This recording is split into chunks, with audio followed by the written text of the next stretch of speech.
Hello दोस्तों, कैसे हो आप सब लोग। आशा करता हूँ आप सब लोग अच्छे होंगे। हाजिर हूँ मैं और स्वागत करता हूँ आपका आप ही के अपने चैनल एग्ज़ाम सक्सेस मंत्रा पे। तो दोस्तों, आजकल हम क्या कर रहे हैं, आपका प्रयोजनवाद कर रहे हैं। और आज जो हमारा टॉपिक है वो है प्रयोजनवाद एवं शिक्षा के उद्देश्य। तो देखते हैं हम प्रयोजनवाद एवं शिक्षा के उद्देश्य। कोशिश करेंगे कि आज हमारा प्रयोजनवाद पूरा ख़त्म हो जाए, और अगर आज ख़त्म नहीं हो पाता तो एक कोशिश रहेगी कि कल हम इसे ख़त्म कर दें। तो चलिए दोस्तों, शुरू करते हैं और देखते हैं क्या क्या है हमारे पास। तो क्या देख रहे हैं, प्रयोजनवाद और शिक्षा के उद्देश्य देख रहे हैं।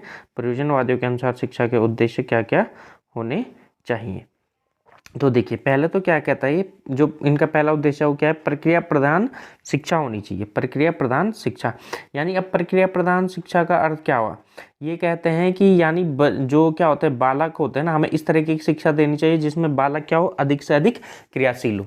तो जो अधिक से अधिक क्रियाशील होने को ही क्या बोला जाता है, प्रक्रिया प्रधान शिक्षा बोला जाता है। अब देखिए क्या करें, प्रयोजनवादी शिक्षा में क्रिया को अत्यधिक महत्व देते हैं या तत्व देते हैं। इसके अनुसार बालक जन्म से ही क्रियाशील होते हैं, वह सदैव कुछ ना कुछ करते रहते हैं। तो यहाँ पर जो इनका प्रक्रिया प्रधान शिक्षा का अर्थ क्या हो गया, प्रक्रिया प्रधान शिक्षा का अर्थ हो गया कि हमें शिक्षा इस प्रकार से रखनी चाहिए कि बालक उसमें क्या करे, एक्टिवली पार्टिसिपेट करे। वो क्या रहे, सुषुप्त अवस्था में नहीं रहे, वो केवल अध्यापक की बातों को सुने ही ना, बल्कि वो उन अध्यापक द्वारा बताई गई बातों को क्या करें, स्वयं से कर कर देखे, और उन अनुभवों द्वारा वो क्या करे, अपने ज्ञान का निर्माण करे। अब देखिए, दूसरा जो इनका सिद्धांत है, दूसरा सिद्धांत क्या है, मूल्यों एवं आदर्शों का निर्माण करना। यानी जो इनके शिक्षा का दूसरा उद्देश्य है, मूल्य एवं आदर्शों का निर्माण करना। ठीक है। तो देखो, बालक स्वयं अपने लिए मूल्यों की रचना कर सके, इसलिए के लिए शिक्षक द्वारा समुचित परिस्थिति उत्पन्न करना चाहिए। अब इन्होंने क्या बताया कि मूल्य एवं आदर्शों का निर्माण करना है शिक्षा का उद्देश्य, लेकिन वो जो मूल्य का और आदर्शों का निर्माण होना है वो किसके द्वारा किया जाना है, बालक के द्वारा क्या किया जाना है, स्वयं किया जाना है, बालक के द्वारा स्वयं किया जाना है। और उसमें जो शिक्षक की भूमिका है, शिक्षक की भूमिका है परिस्थितियों का निर्माण करना है। ऐसी परिस्थितियों का निर्माण करना है जिसके अंतर्गत बालक क्या कर सके, सीख सके, है ना।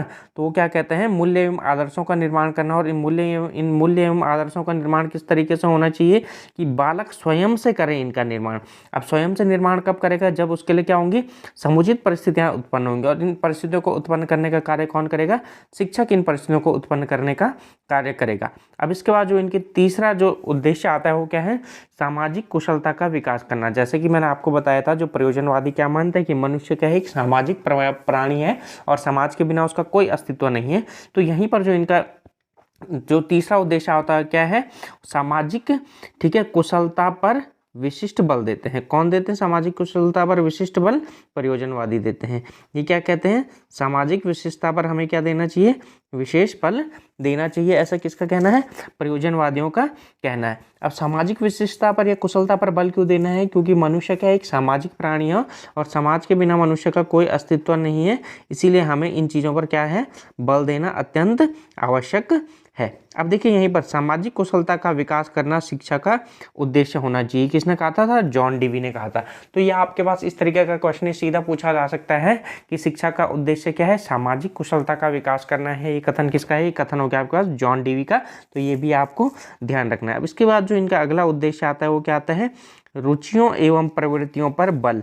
ठीक है, बालक की शिक्षा उसकी रुचियों एवं प्रवृत्तियों के अनुसार दी जानी चाहिए।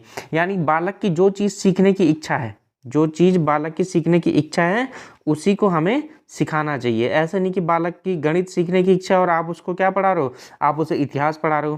ठीक है, तो इस बात को कौन अवॉइड करने के लिए बोलता है, आपके प्रयोजनवादी, यानी जो प्रैक्टिस में होते हैं वो आपको इस बात को अवॉइड करने के लिए बोलते हैं। वो क्या बोलते हैं आपको, वो बोलते हैं आपको कि आपको क्या करनी है, बालक की रुचियों और प्रवृत्तियों के अनुसार ही उसे शिक्षा देनी है। ठीक है, रुचियों का अर्थ तो आप समझ गए, लेकिन प्रवृत्ति यानी जो बच्चे के अंदर जो क्या है, जन्मजात गुण है, जन्मजात गुण यानी जो कर सकने की क्षमता है उसके अंदर, उसको हम क्या बोलते हैं, प्रवृत्ति बोलते हैं। तो रुचि तो क्या है, जो बच्चा इंटरेस्ट दिखा रहा है वो होगी रुचि, और प्रवृत्ति यानी जो बच्चे को भी नहीं उसके अंदर की प्रवृत्तियां पता। प्रवृत्तियां पहचानने का काम किसका होता है? शिक्षक का। शिक्षक जब उसकी प्रवृत्ति पहचानेगा तो उसी के अनुसार हमें उसको शिक्षा देनी चाहिए। रुचि तो हम बालक को देख के बता सकते हैं कि हाँ भाई बालक ये कर रहा है तो ठीक है, इस चीज़ में उसकी रुचि है। लेकिन जो प्रवृत्तियां होती है, प्रवृत्तियां छोटे बालक अपने आप स्वयं से अपनी प्रवृत्ति नहीं पहचान पाते हैं। प्रवृत्ति पहचानने का कार्य किसका होता है? शिक्षक का होता है। जब शिक्षक उस प्रवृत्ति को पहचान ले तो उसी के अनुसार उसको शिक्षा देनी चाहिए। अब अगर हम अगली बात करें तो अगला इनका उद्देश्य क्या था? छात्र का विकास करना। छात्र का विकास करना तो हर जितने भी हमारे पास दार्शनिक आएंगे उनका सबका मेन लक्ष्य क्या होगा? छात्र का विकास करना। तो देखो प्रयोजनवादियों के अनुसार शिक्षा का उद्देश्य क्या होना चाहिए? छात्र का विकास होना चाहिए। अब छात्र का विकास आप समझ ही गए, ताकि वो क्या रह पाए? समाज में रह पाए, अपने लिए क्या रोटी कपड़े मकान की व्यवस्था कर पाए, समाज के साथ इंटरेक्शन कर पाए। ये सारी चीज़ें क्या आती हैं? छात्र के विकास के अंतर्गत आती हैं। तो ये आपके 5 उद्देश्य किसके थे? जो हमारे पास प्रयोजनवादी शिक्षा थे उसके 5 उद्देश्य थे। पहला तो क्या बताया उन्होंने? शिक्षा कैसी होनी चाहिए? प्रक्रिया प्रधान होनी चाहिए। दूसरे क्या बताए? मूल्य एवं आदर्शों का निर्माण करना चाहिए। ठीक है, ये उनका क्या था? दूसरा उद्देश्य था। अब उसके बाद अगर हम इनके तीसरे उद्देश्य की बात करें, जो कि मैंने आपको बताया था, तो तीसरा उद्देश्य मैंने क्या बताया था आपको? तीसरा उद्देश्य था सामाजिक कुशलता का विकास करना। तीसरा उद्देश्य था सामाजिक कुशलता का विकास करना। और जो इनका चौथा उद्देश्य था बालक की रुचि एवं प्रवृत्तियों पर बल देना। और अंतिम उद्देश्य बताया मैंने आपको इनका छात्र का विकास करना। अब हम देखते हैं प्रयोजनवाद के पाठ्यक्रम। देखिए, जब आपको प्रयोजनवाद के उद्देश्य पता लग गए तो उद्देश्य के अनुसार क्या होता है? किसी भी शिक्षा का पाठ्यक्रम निर्मित होता है। तो अब हमें जब उद्देश्य पता लग गए तो उद्देश्य के अनुसार ही इनका क्या होगा? पाठ्यक्रम होगा। तो चलिए अब हम देखते हैं प्रयोजनवादियों के अनुसार जो इनका पाठ्यक्रम है वो पाठ्यक्रम किस प्रकार का होना चाहिए। तो देखिए, प्रयोजनवादी क्या देते हैं पाठ्यक्रम में?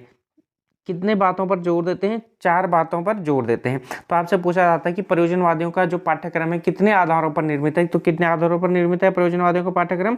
4 आधारों पर निर्मित है। अब वो 4 आधार कौन कौन से हैं उनको हम देखते हैं। पहले तो इन्होंने क्या किया था? एकीकरण का सिद्धांत। जो पहला सिद्धांत इनका क्या है? एकीकरण का सिद्धांत। एकीकरण का अर्थ क्या हो गया कि जो ज्ञान और शिक्षा है वो क्या होनी चाहिए? जो ज्ञान और शिक्षा है, जिसका आप क्या बोल रहे हो? ज्ञान और बुद्धि है ना?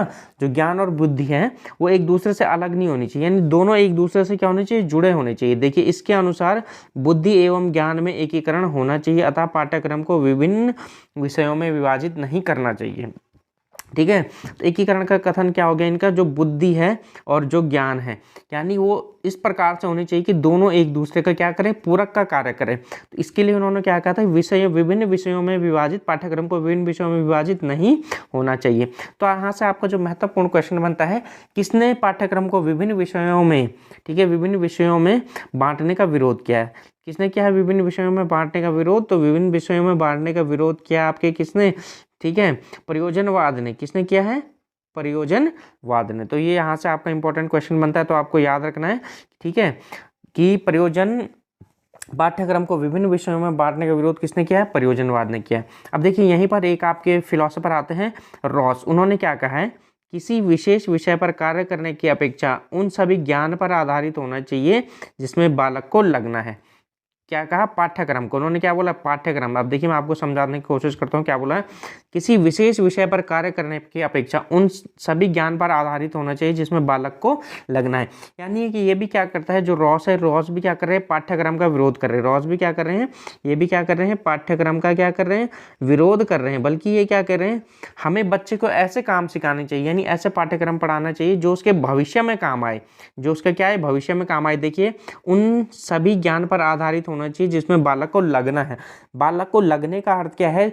जो भविष्य में बड़ा होकर उसको जो अपने समाज में काम आए, ऐसे पाठ्यक्रम पर हमें बालक को जोर देना चाहिए, ना कि हमें उसको बांट दिया हिंदी, अंग्रेजी, उर्दू, इस तरीके से। हमें यानी उसको ऐसे काम सिखाने हैं जो उसके क्या है? दैनिक जीवन में काम आए। जैसे रोजगार परक कार्य हो, है ना, उसने अपने समाज के साथ इंटरेक्शन करना है तो समाज के साथ इंटरेक्शन करने के विषय उसे पढ़ाए जाएं। ठीक है, उसे क्या करना है? अर्थशास्त्र, यानी अपने लिए आजीविका कमानी तो किस तरीके से कराई जाए, कृषि कार्य करना है। तो ये सब चीज़ें क्या होनी चाहिए? उसके पाठ्यक्रम में होनी चाहिए, ना कि हिंदी, अंग्रेजी, उर्दू। ऐसा किसका कहना था? रॉस का कहना था। ठीक है, देखिए, जो तीसरी चीज़ आती है, तीसरी चीज़ आता है उपयोगिता का सिद्धांत। वही विषय होने चाहिए जो बालक के लिए उपयोगी। जैसे कि मैंने आपको बताया कि आपने संस्कृत पढ़ ली, है ना, तो संस्कृत पढ़ के या संस्कृत नहीं, सॉरी, जैसे आपने इतिहास पढ़ लिया तो इतिहास पढ़ के आपको क्या फ़ायदा हुआ? केवल आपको एक नॉलेज मिला कि भाई पहले ऐसा होता था, है ना। तो जो ये आपके कौन है? आपके प्रयोजनवादी हैं, ये कहते हैं कि हमें ऐसे सिद्धांत पढ़ाने चाहिए, ऐसे विषय पढ़ाने चाहिए जो उसके लिए क्या हो, भविष्य में उपयोगी हो, ना कि ऐसे जो हम पुराने ज़माने के पढ़ रहे हैं, पुरानी चीज़ें याद कर रहे हैं, तिथियाँ याद कर रहे हैं। तो इनका कहने का अर्थ था कि हमें पढ़ाना है तो बच्चों को क्या पढ़ाइए, आप कृषि पढ़ाइए, क्योंकि कृषि भविष्य में उसके काम आएगी, है ना। उसे बताना है तो विज्ञान बताइए, क्योंकि विज्ञान का उपयोग करके वो कहीं ना कहीं क्या करेगा, अपना विकास करेगा। तो यानी जो प्रयोजनवादियों का कहने का अर्थ था, पाठ्यक्रम उपयोगी होना चाहिए, ठीक है, उपयोगितावाद के सिद्धांत पर होना चाहिए। और अगला पाठ्यक्रम इन्होंने क्या किया, अनुभव के सिद्धांत पर, प्रयोजनवादी करके सीखने तथा अनुभव द्वारा सीखने पर बल देते हैं। अगला प्रयोजनवादियों ने कहा जो पाठ्यक्रम होना चाहिए, पाठ्यक्रम ऐसा होना चाहिए जहां बालक स्वयं कर सीखे, ना कि अध्यापक उसे कुछ बता रहा है और वो रट ले, है ना। तो कैसा पाठ्यक्रम होना चाहिए, ऐसा पाठ्यक्रम होना चाहिए जहां बच्चे अपने अनुभवों से सीखे, स्वयं कर सीखे। यानी ये क्या कहते हैं, प्रयोगवादी पाठ्यक्रम को ज़्यादा क्या करते हैं, प्रयोगवादी पाठ्यक्रम को ज़्यादा तवज्जो देते हैं। ये कहते हैं कि जितना ज़्यादा बच्चा स्वयं से कर सीखेगा, प्रयोगों द्वारा सीखेगा, उतना ही बच्चे का ज्ञान क्या होगा, स्थायी होगा। और जो अंत में इन्होंने जो पाठ्यक्रम बनाने का सिद्धांत बताया, क्या था, बालक की रुचि का सिद्धांत। बालक को शिक्षा उसकी रुचि के अनुसार देनी चाहिए, यानी बालक को जो अच्छा लगता है वही बच्चे को पढ़ने देना चाहिए, ठीक है, और उसी चीज़ में क्या करना चाहिए, बच्चे को आगे बढ़ाना चाहिए, ठीक है। इसको क्या बोलते हैं, रुचि का सिद्धांत। अब अंतिम चीज आती है, अंतिम चीज क्या कही, अंतिम चीज तो होगी, लेकिन यहाँ पर एक फिलोसफर आता है हमारे पास, ब्रूबेकर। अब इन ब्रूबेकर ने क्या कहा पाठ्यक्रम के बारे में, देखिए, प्रयोजनवादी क्रिया प्रधान पाठ्यक्रम चाहते हैं, है ना। वो क्या चाहते हैं, जिसमें बालक स्वयं करके सीखे, बालकों में बातचीत, खोज, सृजनात्मक, कलात्मक अभिव्यक्ति को विकसित करने वाले पाठ्यक्रम पर बल देना चाहिए। क्योंकि हमें बच्चे को क्या तैयार करना है, भविष्य के लिए तैयार करना है।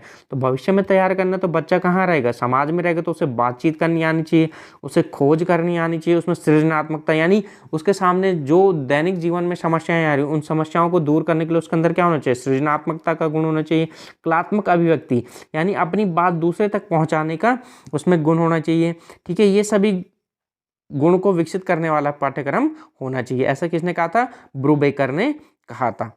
तो ये क्या हो गया दोस्तों, ये हो गया किसके अनुसार, ठीक है, प्रयोजनवाद के अनुसार ये हो गया पाठ्यक्रम। अब हम चलते हैं आगे, प्रयोजनवाद में शिक्षक, यानी अब जब पाठ्यक्रम आएगा तो पाठ्यक्रम को पढ़ाने के लिए हमें क्या चाहिए, कोई ना कोई शिक्षक भी चाहिए।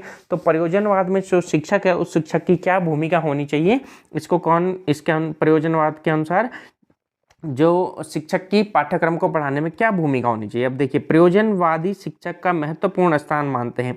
देखिए, आपको याद रखना है, जो प्रयोजनवादी होते हैं वो शिक्षक का कैसा स्थान मानते हैं, महत्वपूर्ण स्थान मानते हैं। इससे पहले जबकि मैंने आपको क्या बताया था, प्रकृतिवाद, है ना, नेचुरलिज्म बताया था, तो वहाँ पे क्या मानते थे, शिक्षक का स्थान कैसा होता था, शिक्षक का स्थान कैसा था, गौण था। शिक्षक का स्थान कैसा होता था, वहाँ पे शिक्षक का स्थान आपका गौण होता था, यानी शिक्षक की वहाँ पर वो महत्वपूर्ण भूमिका नहीं मानते थे, वो महत्वपूर्ण भूमिका किसकी मानते थे, बालक और प्रकृति की मानते थे। जबकि जो प्रयोजनवादी हैं वो शिक्षक की महत्वपूर्ण भूमिका मानते हैं। अब किस तरीके से महत्वपूर्ण भूमिका मानते हैं उसको देखते हैं हम। देखिए, उनके अनुसार शिक्षक ही शिक्षा का आधार होता है, शिक्षक ही क्या होता है, शिक्षा का आधार। जबकि प्रयोग जो हमारे पास प्रकृतिवादी थे, प्रकृतिवादी क्या मानते थे, बालक को शिक्षा का आधार मानते थे। और यहाँ पर जो हमारे पास प्रयोजनवादी हैं वो क्या कर रहे हैं, शिक्षक को शिक्षा का आधार मान रहे हैं।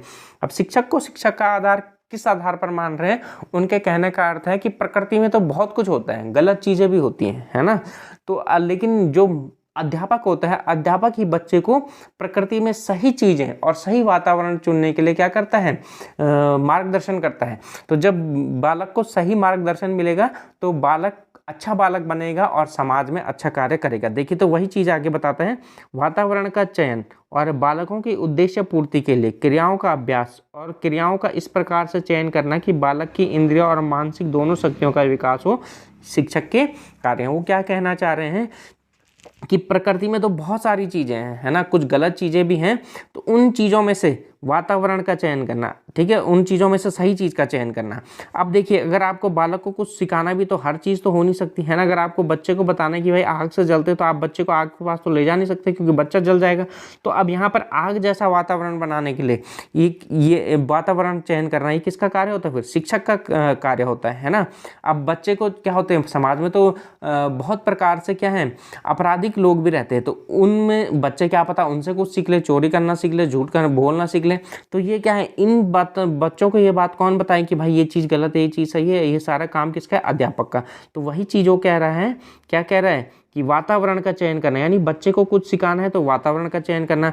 अब बालक की उद्देश्य पूर्ति, यानी बच्चे को किस माहौल में ढालना है, यानी अच्छा नागरिक बनाना है तो उसको अच्छे गुण सिखाने पड़ेंगे। तो उस उद्देश्य का चयन कौन करता है? अध्यापक करता है। और उन चुने गए उद्देश्यों के अनुसार उसके कुछ क्रियाएं भी करानी पड़ेगी, और इन क्रियाओं का अभ्यास भी कौन कराता है? शिक्षक कराता है। तो ये सारी भूमिकाएं किसकी होती हैं? अध्यापक की होती है। और अध्यापक ऐसी क्रियाओं को चुनता है जिससे कि क्या हो उसका, ठीक है, बालक की इंद्रियां, यानी जो उसकी 5 इंद्रियां उनमें और जो मानसिक शक्ति है दोनों का क्या हो? विकास हो। ऐसा ही, ठीक है। तो ये सारा कार्य किसका है? शिक्षक का है। और ये किसने कहा था? आपका गॉड और शर्मा नामक 2 हमारे फिलोसोफर हैं, उन्होंने ये बात बताई थी। तो आपको ये भी ध्यान रखना। अब चलते हैं हम प्रयोजनवाद में शिक्षण विधियां। अब देखिए, जब शिक्षक होगा तो शिक्षक क्या करेगा?